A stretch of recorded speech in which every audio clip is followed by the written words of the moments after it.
started running out of breath. For me to climb the stairs at work took 2 to 3, 4 rest stops so I could stop and catch my breath. Walking from the parking lot to the office took 4 or 5 stops so that I could catch my breath. So clearly something was wrong. I was a healthy guy a year and a half ago. I was working out, I was running, by all appearances in good shape. I passed out twice in one day. Could have been driving. In one case I was working out. I had 145 pounds over my neck. None of those 2 times I passed out happened then. The cardiologist here sent me down to a specialist at Cedars-Sinai, did a heart biopsy, and said, well, we'll get back to you in a month, because that's how long it usually takes to culture the tissue. Well, they called me the next day.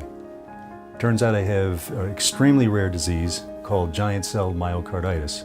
So they said, you have to come in, we have to get your heart stabilized. It's a progressively degenerative disease, and we have to stabilize that degeneration of your heart.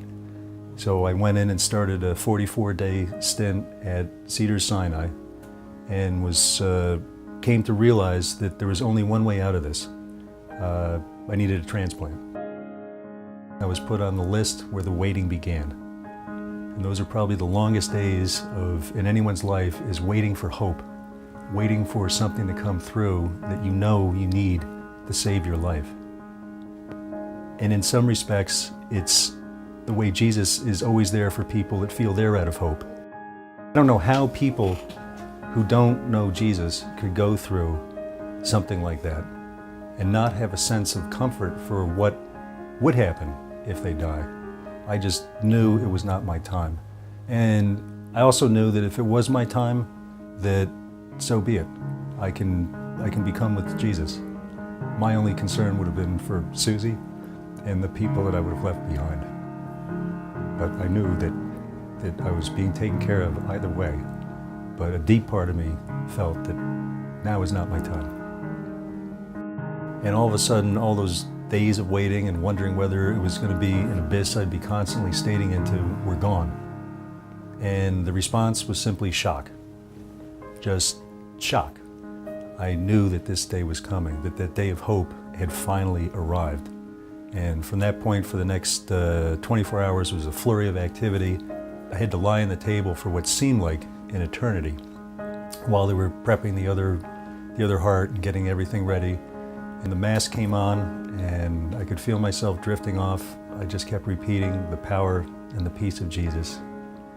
And I woke up less than 12 hours later. Had me sit up a couple hours after that, and that night I had what I laughingly refer to as my first supper, as opposed to the Last Supper.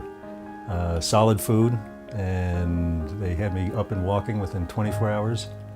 And the whole thing was just one series of miracles after another. In my case, it was the physical heart that was put into me. In the case of receiving the good news, it's receiving the heart of Jesus. Because that is to me the difference that he has brought to the world. It's a personal thing. This is his heart for you, and his heart becomes our standard, and his love becomes the love that we can latch onto and realize it's a universal love at one point, but at the same point, it's a very deeply personal love.